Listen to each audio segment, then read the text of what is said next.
y felizmente lo que se podía lograr dentro del contexto, que de verdad la primera vez que yo fui a Malasia pensé esto no sale, porque la primera vez en Malasia todos estaban durísimos, la segunda hubo mucho más voluntad y permeabilidad, y ya en Nagoya hubo mucho más flexibilidad y canales de comunicación. Entonces realmente yo quería transmitirles un poco esa experiencia porque es de todos. Gracias.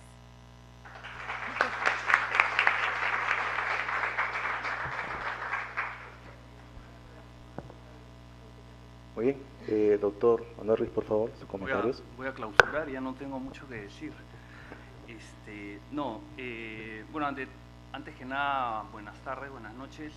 Quiero felicitar al MINAM por organizar este tipo de eventos, de reuniones que creo que son siempre importantes para discutir temas que ciertamente se encuentran hoy por hoy tanto en la coyuntura internacional como nacional en la agenda. Entonces, yo no me voy a detener tanto en puntos específicos vinculados a lo que significa el protocolo suplementario, ni a los temas técnicos que además han sido de alguna manera abordados muy claramente por Santiago y por Jimena.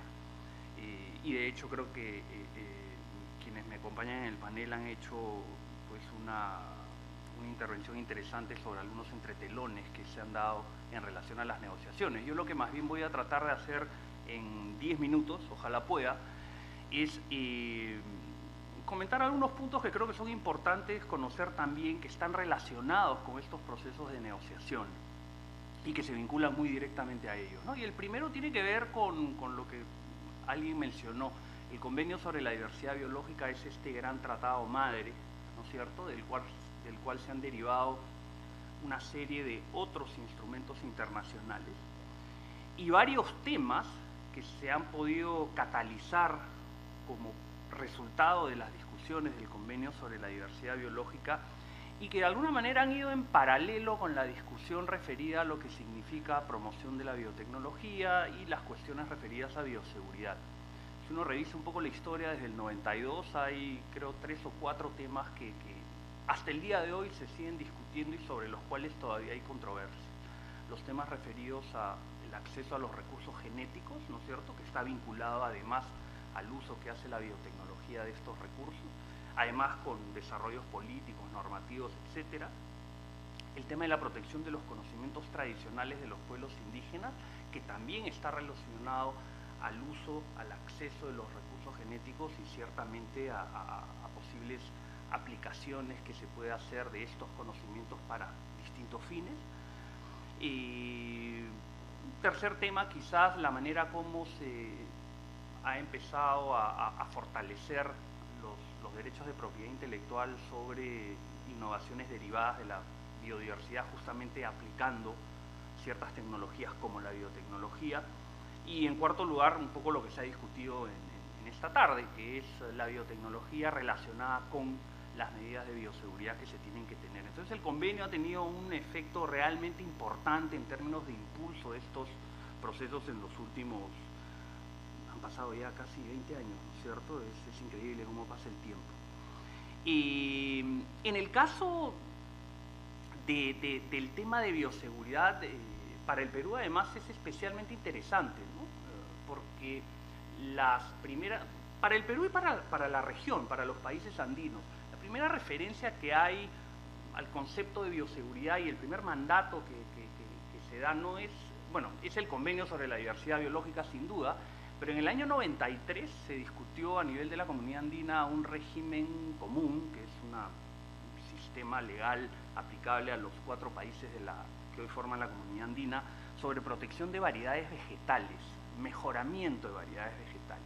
Y ya en esa norma se incorporó una obligación para que los países andinos desarrollaran además normas regionales relacionadas justamente con el acceso, uso a los recursos genéticos y además medidas relacionadas con bioseguridad. Entonces muy tempranamente se dio ya una suerte de mandato para que los países en la región empezaran a pensar, ¿no es cierto?, sobre el tipo de política pública que debía aplicarse justamente a cautelar los intereses relacionados con la biodiversidad en un contexto, como lo mencionó Jimena, donde la biotecnología aparecía como esta ciencia ciertamente no tan entendida en algunos círculos, pero ciertamente muy presente también, ¿no? Entonces, y ahí tienen nuevamente una norma de propiedad intelectual haciendo referencia a recursos genéticos y haciendo referencia además a biotecnología, bioseguridad de manera bastante evidente, ¿no? Entonces, de hecho la región y el Perú han sido, creo que sin equivocarme, más o menos pioneros, ¿no es cierto?, en desarrollar marcos jurídicos no solamente relacionados con lo que significa bioseguridad, sino también en los temas que mencioné al comienzo, recursos genéticos, conocimientos tradicionales, y también incorporando ahí el tema de propiedad intelectual, al cual no me voy a meter en mucho detalle. El Perú, es más, se adelantó muchísimo en términos de desarrollar normativa interna que explicitaba de alguna manera los principios del Convenio sobre la Diversidad Biológica a través de la Ley de Biotecnología y de Bioseguridad, incluso antes de haberse adoptado el Protocolo de Cartagena sobre bioseguridad. Entonces, esto simplemente para demostrar que como país estuvimos bastante activos en estos procesos de generación de políticas públicas. Algunos comentarios un poquito más sueltos sobre puntos que creo que son importantes destacar y enfatizar, y se ha repetido, creo que todos los quienes han hecho presentaciones lo han dicho. Creo que es importante distinguir entre la necesidad de fortalecer las capacidades de investigación en biotecnología, incluyendo biotecnología moderna, creo que es algo en lo que todos estamos más o menos de acuerdo, y complementar esto con medidas adecuadas y equilibradas en términos de protecciones mediante políticas en materia de bioseguridad. Entonces, incluso en el contexto de la aprobación de esta norma de moratoria, no es que está prohibida la investigación en biotecnología, sino que tiene que hacerse bajo ciertas condiciones. Y esta misma norma de moratoria establece un periodo de 10 años que no es un periodo, digamos, quieto, donde no va a pasar nada, sino que más bien todo lo contrario, se tiene que llevar adelante evaluaciones, investigaciones, pruebas, etcétera, para ver si en un país como el Perú, que no es igual, sin duda, o países como los países andinos o los países que son ricos en biodiversidad, que no son iguales, ¿no es cierto?, a lo que son países que más bien han adoptado y utilizan intensivamente biotecnología para generar transgénicos, ver la posibilidad pues que exista, que se dé una coexistencia, ¿no es cierto?, entre cultivos tradicionales, si se quiere, y también, ¿por qué no?, cultivos transgénicos en su momento, ¿no? Cuando se hagan justamente en este periodo de 10 años que tenemos las evaluaciones, las pruebas, y se lleguen a algún tipo de conclusión que nos permita tomar decisiones debidamente fundamentadas en ciencia, ¿no? Entonces eso creo que es importante destacar de esta norma de moratoria, que insisto, no es una norma únicamente prohibitiva, sino que más bien yo los animo a pensar que se trata de una norma que ofrece una posibilidad para llevar adelante procesos de investigación, evaluación, etc. Entonces creo que eso es importante mencionar. Y para ir quizás terminando con este comentario, algunos elementos que creo llamaría elementos positivos del debate que en las últimas 2 décadas se ha dado en relación a los temas que mencioné anteriormente, ¿no?, relacionando recursos genéticos con biotecnología, seguridad, propiedad intelectual, conocimientos tradicionales. Los procesos de sensibilización en el ámbito nacional son muy importantes. Hoy en día hablar de estos temas en foros es más o menos recurrente, es decir, hay continuas reuniones con distintos actores donde estas materias empiezan a ser conocidas con mayor detalle. Esto a su vez genera debate. Ciertamente las posiciones no son necesariamente todas consensuadas entre los distintos sectores, hay distintos intereses, distintas perspectivas. La discusión de la norma de transgénicos es un ejemplo clarísimo, ¿no es cierto?, de posiciones además bastante encontradas en algunos casos, pero creo que es en todo caso valioso, ¿no es cierto?, contar con este debate que permite confrontar de alguna manera ideas y que, insisto, se va a continuar dando en el plazo de 10 años que tenemos justamente para,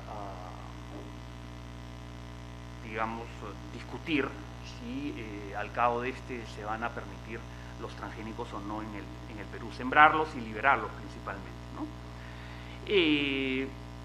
Creo que también es muy positivo el hecho que se den procesos políticos y normativos. Tenemos normas en todos estos temas, en materia de acceso a recursos genéticos, en materia de protección de conocimientos tradicionales. Somos el único país, uno de los pocos, que cuenta con una ley nacional, además del año 2001-2002.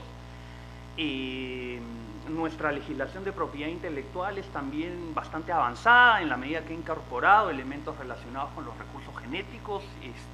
En materia de bioseguridad, ya lo mencionó Santiago, hay una arquitectura normativa bastante elaborada que tiene que igual perfeccionarse, ciertamente, pero creo que es positivo que estos procesos políticos y normativos se hayan generado, ¿no? Se mencionó lo de las posiciones consistentes en las negociaciones. Es difícil encontrar ámbitos donde uno pueda decir que el Perú ha mantenido posiciones consistentes en el tiempo en los temas en los cuales se está negociando, ¿no? Y salvo algunos hipos en el tiempo, y muy contados, dicho sea de paso, creo que en estos temas por lo menos se ha mantenido muy firmemente la posición del Perú en los procesos de negociación. Y también destacar lo que se mencionó en relación a los trabajos multisectoriales. Estos temas han sido trabajados por distintos sectores, en distintos ámbitos. Ha habido, digamos, espacios donde se ha podido generar posición nacional en la Comisión Nacional de Biodiversidad. Es un espacio muy importante que ha permitido llevar adelante discusiones ciertamente valiosas en ese sentido, ¿no? Y de repente, como comentario, ahora sí me voy a detener, no negativo, pero que en todo caso simplemente suelto a la audiencia, hay que desarrollar todavía y afinar bastante más nuestros marcos normativos en varios de estos temas, no solamente en el de bioseguridad, que además tiene ya varios años, y algunos retrasos además en los procesos de reglamentación, pero en los otros temas que les mencionaba también hay que hacer algunos afinamientos para que al final del día lo que queremos es tener normas que sean operativas, ¿sí? A veces el progreso o los avances cuando uno informa es, sí, pues tenemos muchas leyes sobre determinados temas, pero veamos cuán aplicables y aplicadas son esas normas y cuánto cambian la realidad de esas normas. Entonces ahí es donde creo que la mayoría de nuestros países, creo no equivocarme, en la región tienen a veces las dificultades, ¿no?, en estos procesos de implementación, y que implican una revisión y un repensamiento a veces de algunos de los contenidos de estas normas. Entonces, bueno, eran comentarios sueltos que quería hacer. Muchas gracias.